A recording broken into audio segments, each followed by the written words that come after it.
Hello guys. स्वागत है आपका अपने यूट्यूब चैनल एनएलसीसी परिवार पे। और आप लोग ठीक ठाक है ना? अपने घर पे ही रहें, स्वस्थ रहें, मस्त रहें और बहुत जल्दी से सब लोग नौकरी पा जाएं।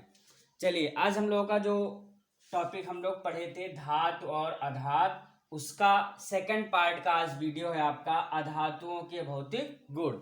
ठीक है, हम लोगों ने फर्स्ट वीडियो में धातु देखा था, धातु के हम लोगों ने उसका भौतिक गुण देखा था।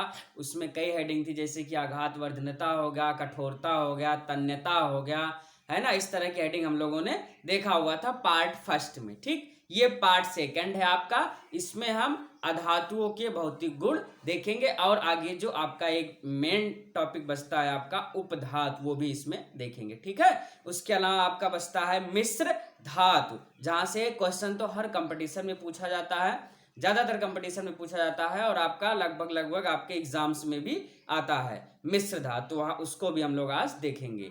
अधातुओं के भौतिक गुण देखेंगे हम लोग, फिर मिश्र धातु देखेंगे, फिर उपधातु भी देखेंगे। ठीक है, इस तरह की चीजों को हम लोग देखेंगे। तो आइए सबसे पहले हम लोग देख लेते हैं अधातुओं के भौतिक गुण। चलिए भैया, इसमें अगर हम लोग पहला देखते हैं धात्विक चमक। ठीक भैया, अगर हम लोग पहला देखें कि धात्विक चमक, तो हम लोगों ने पढ़ा हुआ था पिछले वीडियो में, हम लोगों ने सीखा हुआ था कि जो धातुएं होती है उसमें एक विशेष प्रकार की चमक होती है। जैसे कि सोने में, चांदी में, लोहे में, एल्यूमिनियम में, कापर में, इन सब में एक विशेष प्रकार की अपनी स्वयं की चमक होती है। ठीक भैया, लेकिन अब आप देखिए अधातुओं में अगर हम लोग देखते हैं तो इसमें कोई विशेष प्रकार की चमक नहीं होती। इसमें कोई विशेष प्रकार की चमक नहीं होती है। चलिए भैया, तो इस जो आपका होता है अधातु होता है, इसमें कोई विशेष प्रकार की चमक नहीं होती है। ऐसा हम लोग बोल सकते हैं कि इसमें धात्विक चमक नहीं होती है। ठीक भैया, पहला जो हम लोगों ने देखा भौतिक गुण में धात्विक चमक, तो यहाँ पे हम लोग लिख सकते हैं इसमें कोई विशेष प्रकार की, समझ पा रहे हो ना मेरे योद्धाओं, इसमें कोई विशेष प्रकार की चमक नहीं होती है। चमक नहीं होती है, नहीं होती है। इसमें कोई विशेष प्रकार की चमक नहीं होती है। ठीक भैया, इसमें कोई विशेष प्रकार की चमक नहीं होती। ये इसका पहली प्रॉपर्टीज है, पहला गुण है धात्विक चमक में। अब अगर आप देखिए इसमें अपवाद भी है। ठीक भैया, इसी का जो आप देख रहे हैं कि इसमें कोई विशेष प्रकार की चमक नहीं होती है, इसका अपवाद है भैया, एक्सेप्शन है। अपवाद क्या है भैया?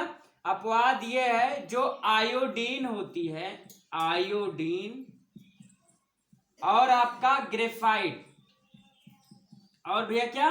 ग्रेफाइट। क्या क्या भैया? आयोडीन और ग्रेफाइट दो आपको दिखे। ये आपका आयोडीन और ग्रेफाइट जो होता है, इसमें विशेष प्रकार की चमक होती है। ये क्या कह रहे हैं कि इसमें विशेष प्रकार की चमक नहीं होती है। लेकिन अपवाद क्या है भैया? आयोडीन और ग्रेफाइट में विशेष प्रकार की चमक होती है। ठीक है, फिर भी ये श्रेणी किस श्रेणी में आते हैं? अधातु की श्रेणी में आते हैं। फिर वे किस श्रेणी में आते हैं?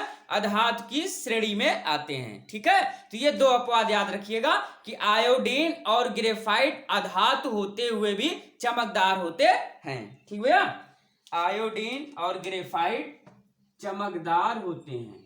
चमकदार, ब्राइटनेस होता है भैया, इसमें ब्राइटनेस होता है, चमकदार होते हैं।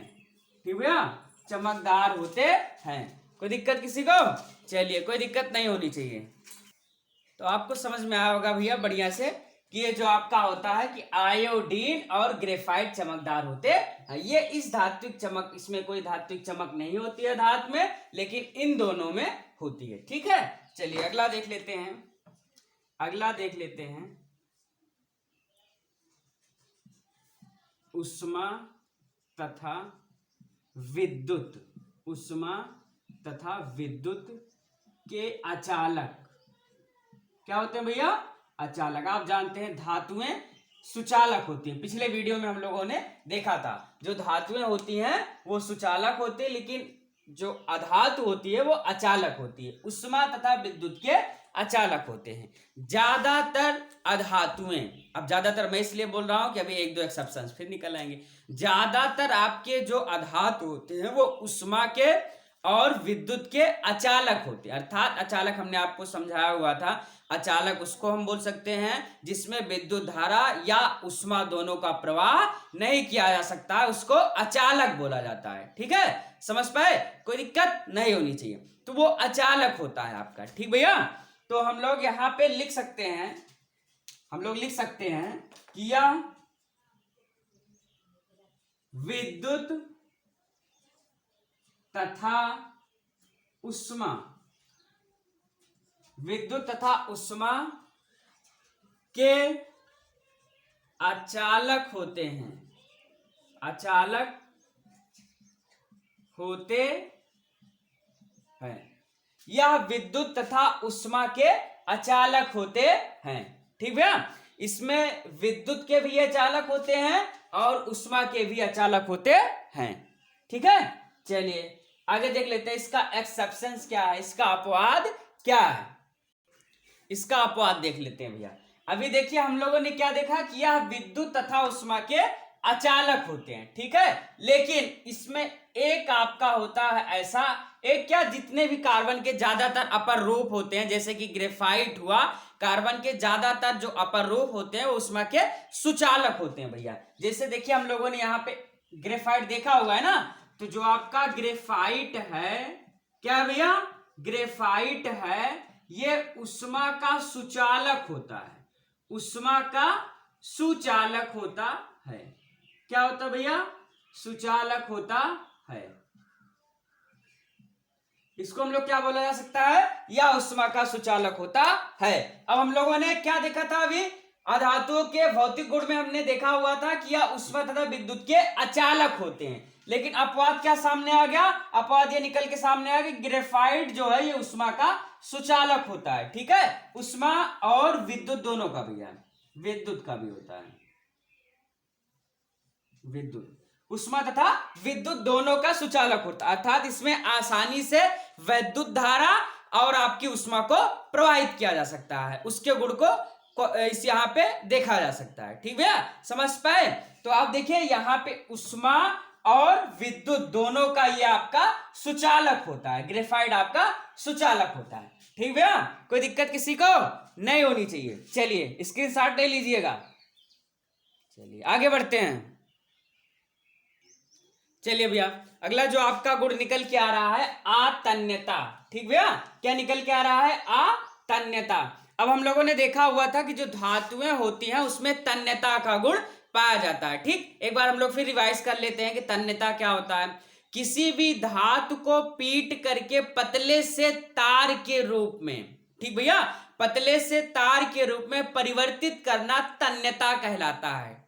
ठीक भैया, कोई दिक्कत नहीं होनी चाहिए। किसी भी धातु को एकदम पतले से तार के रूप में परिवर्तित कर देना तन्यता कहलाता है। तो अधातुओं का क्या गुण होता है, अधातुओं का गुण होता है कोई भी अधातु पतले तार के रूप में परिवर्तित नहीं की जा सकती है। ठीक भैया, कोई भी अधातु पतले तार के रूप में परिवर्तित नहीं की जा सकती है।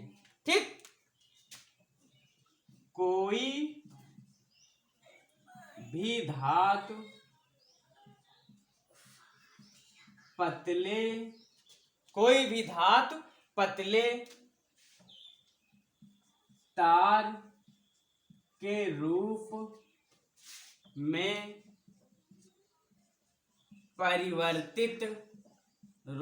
परिवर्तित नहीं की जा सकती है, नहीं की जा सकती है, नहीं की जा सकती है।